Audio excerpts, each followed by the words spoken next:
Hi, everybody, and welcome to another Joseph Morris live stream. If you're new here, hello there. I'm Joseph Morris. I'm joined here by my beautiful co-host, Miss Gabby. So if you want to hang out and discuss some true crime, such as the Bob Saget case discussion, please make sure you hit the subscribe button, ring the bell so you never miss it live, because I love reading your speculation. The channel is right here to your right, which is actually my left through the magic of YouTube. So if you want to leave a comment or anything there, I do read them throughout the live stream, and I look forward to reading them as well. So let's get into it. Bob Saget was not feeling well the night he went into his hotel room and ended up dying. At least that's what one of the last people to speak with him is claiming. A showrunner who works at the Ponte Vedra concert hall, where Bob's last show took place before he booked it to Orlando that fateful night, told investigators Bob had disclosed to her and other stage crew that he wasn't well health-wise pre-show. So again, if you want to stay up to date on Bob Saget case updates, please hit that subscribe button below and ring the bell so you never miss a live. The woman, whose name is Rosalie Cocci, said Bob had told them he was battling long-term COVID and it had taken a toll on his body. So let's listen to the clip right now. This is breaking news. This came out 20 minutes ago. So let's just all listen to it here together. Thank you so much. He stated himself that he was not getting over COVID. It was one of those, he said that he had, something like he said like long-term COVID, meaning that it was taking him a long time for his body to get over it. Okay. He said that his hearing had been off, and that was the case for that evening. He was asking the sound guys to turn everything up, and that he had been sick the night before, and sick in the sense of like his hearing was off. He said that he had a sore throat, that he had, that he was happy that he had lozenges for the stage, but he seemed okay. He seemed that and here is my interpretation, because I did hear him say, I don't feel good, but I'm ready to do the show. He said, this is what I do this for, it's kind of like he was not talking himself up, but some talent, you can tell, they like to hear themselves talk in a funny, good way, but especially comedians. And you could tell he was that type. He was getting, kind of warmed up for his show. So he was talking a lot. Okay. And he seemed okay. He took that last photograph right after, the last photograph of him taking a selfie of him on stage. And he was, he was cracking jokes, and he's like, man, I look good. He's like, damn, I'm good at this. So, I mean, he was okay. He seemed okay. He really did. And it was very surprising the next day. I mean, he wasn't sweaty. He didn't miss a beat. He didn't stutter. His language wasn't drawn out. Okay. Nothing slurred. Okay. He came out very energetic. And then the half an hour that I saw, he was very much entertaining the crowd. But there was nothing that, other than him saying, I don't feel that great, but I'm okay. Okay. And I saw him pop a couple lozenges, and I mean, like I said, it all just kind of was like, well, that sucks. It's not COVID. Okay, we got masks. That was my thought. He stated himself. So that was the last person to ever see him alive, basically. Well, one of the last people to see him alive, basically tell him what it was like seeing him, and apparently he was feeling unwell. So as far as what he was dealing with specifically, the woman told cops Bob mentioned his hearing was off, and he was constantly asking them to turn everything up. In addition to hearing trouble, Cocci went on to explain Bob had said he was sick the day before and his throat was sore. She added he seemed to be talking himself up to get ready for his stand-up performance, which he ultimately did. In the end, Cocci says she and the crew were surprised he knocked it out of the park when push came to shove. Despite his earlier complaints, they say he didn't miss a beat and put on a great show, as if nothing was wrong. If it's true that his hearing was off, that could cause balance issues. So it's unclear what exactly caused Bob's fatal brain bleed, but a problem with balance could result in a fall or misjudging distance. Now, Bob's family tells TMZ they don't believe he had long-term COVID because he had only come down with the virus 2 weeks earlier, and he never complained of hearing problems. As you know, the authorities have said Bob bumped his head somehow while he was in his hotel room later that night and ended up dying as a result of a major brain bleed. The police have speculated he may have hit his head on a cushioned headboard attached to his bed, but a lot of intrigue has resulted due to the mysterious circumstance.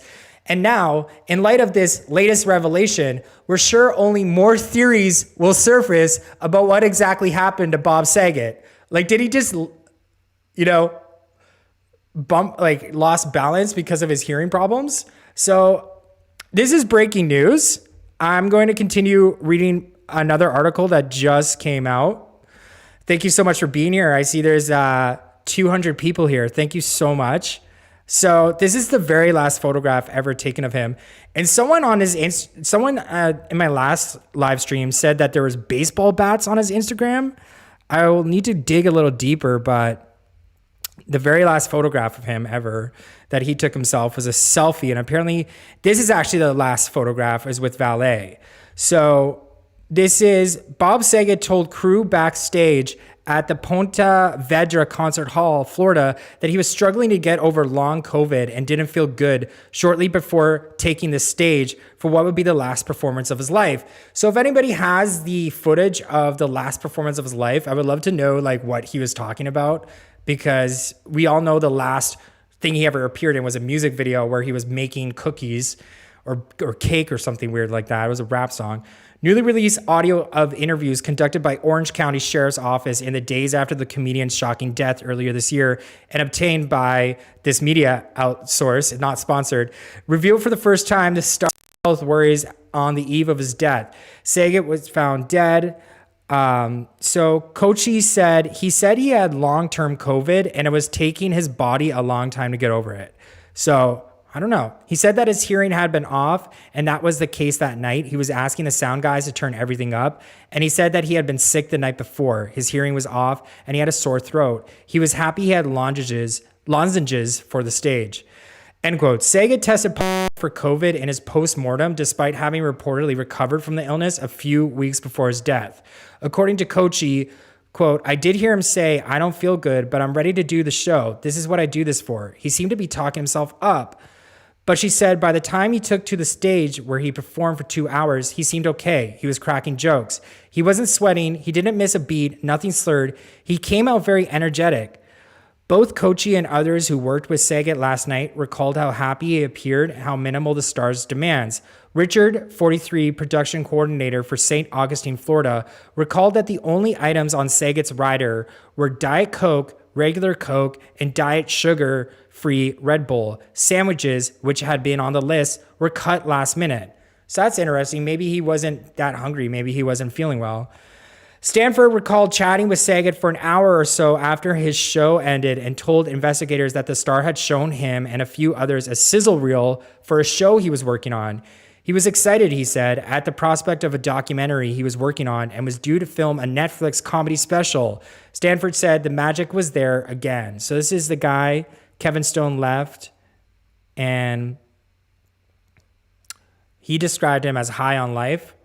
And then Richard Stanford said the magic was there again. This is the Ponte Vedra Concert Hall in Florida, which was 2 hours away from his hotel room. These are his injuries, which are obviously very severe. If he hit the back of his head, somehow the front of his head got badly damaged. His colleague, Kevin Stone, vice president for the Forum Theater Jacksonville, and the man who booked him to perform at Ponte Vedra that night, described Saget as high on life. Stone, who worked with Saget several times and described his loss as like the death of a family member, said, quote, he loved it, the show, and was so thrilled. He seemed so happy. He couldn't have been happier and couldn't imagine doing anything else. There really wasn't a nicer guy.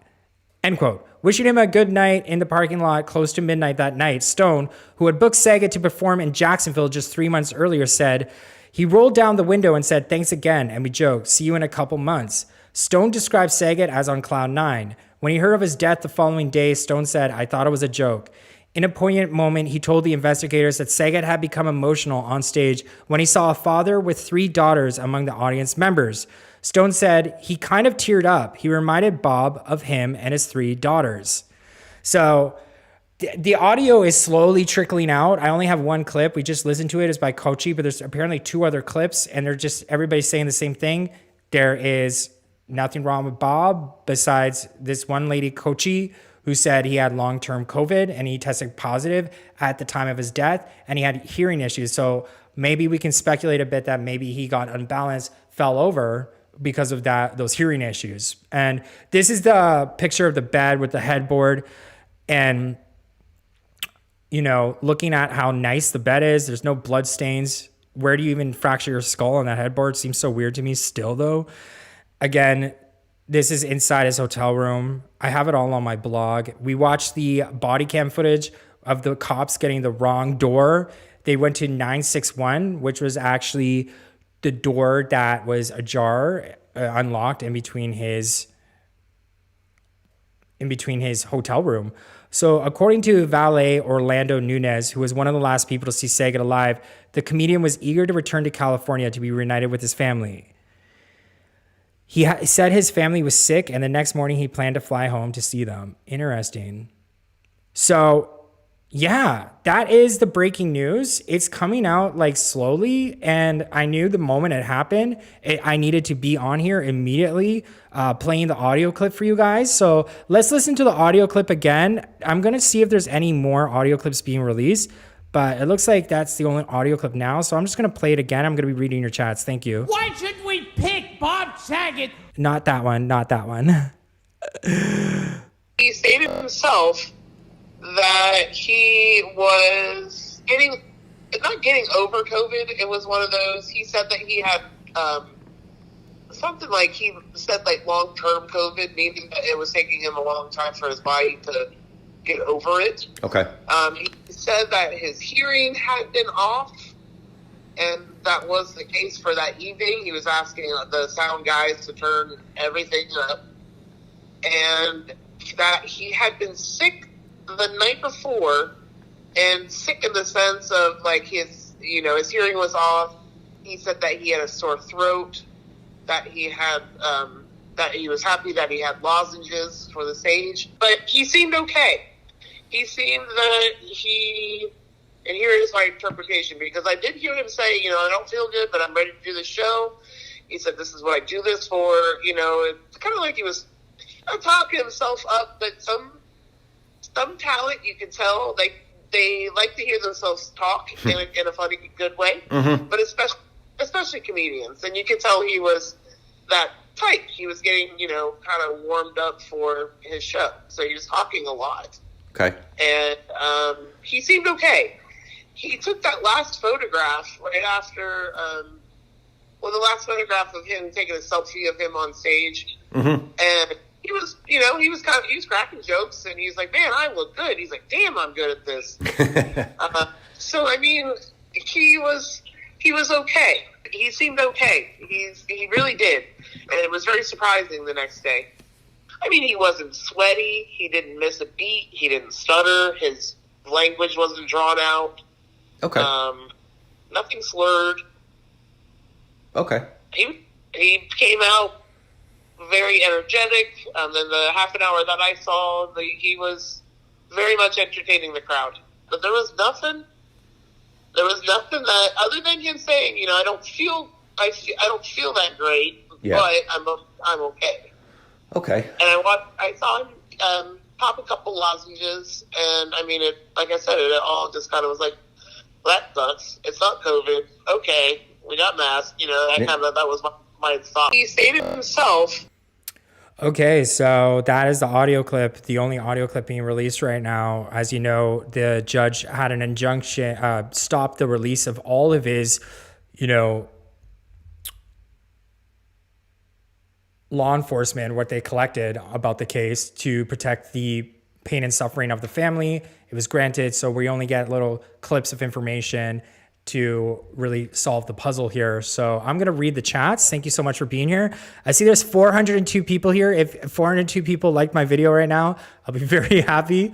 I see I'm at like 10 likes or something, 100 likes. I don't know. So thank you so much, guys, for being here.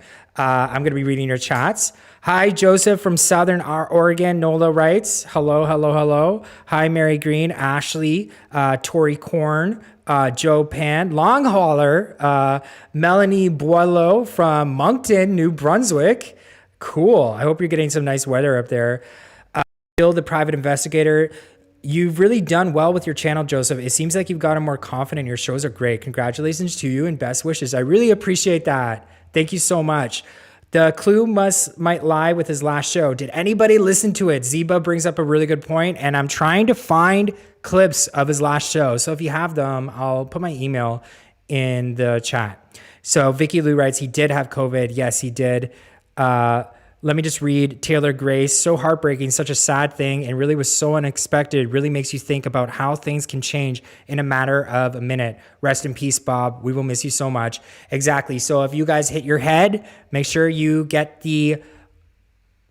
checked it right out. Police who discovered him allegedly were either paid cops or crisis actors, just like the 9/11 callers. My theory, Peggy writes. Very interesting. GOC, I am 61 and have COVID, and it can cause you to lose balance and feel dizzy. He is in his mid 60s and wears glasses, and I'm guessing he had his glasses off and lost his balance and fell. Exactly. Angelina Jovan writes, I have vertigo at night when on my back, never standing up. Have to wait to stand up after raising myself up from the bed. My vertigo is only in the horizontal position, but takes a few seconds to recover. Interesting. Mark Vince, me and 3 other people I know all got sick over the summer. All of us had symptoms that felt like a bad hangover, no balance, and nauseous. Interesting. GOC, after he hit his head, he probably concussed himself and was disoriented and could not make the emergency call and made it back before he died. All right, guys. Thank you so much for joining me on my little update right now. If you want to stay up to date on all my live streams, please make sure you ring the bell so you never miss a live. And I'm going to give my dog a little treat because she's been the best co-host ever. There you go. I look forward to reading all your comments. And, you know, if you're watching this at a later date, please leave a comment down below. Please don't forget to like my video. Really helps out my channel a lot, guys.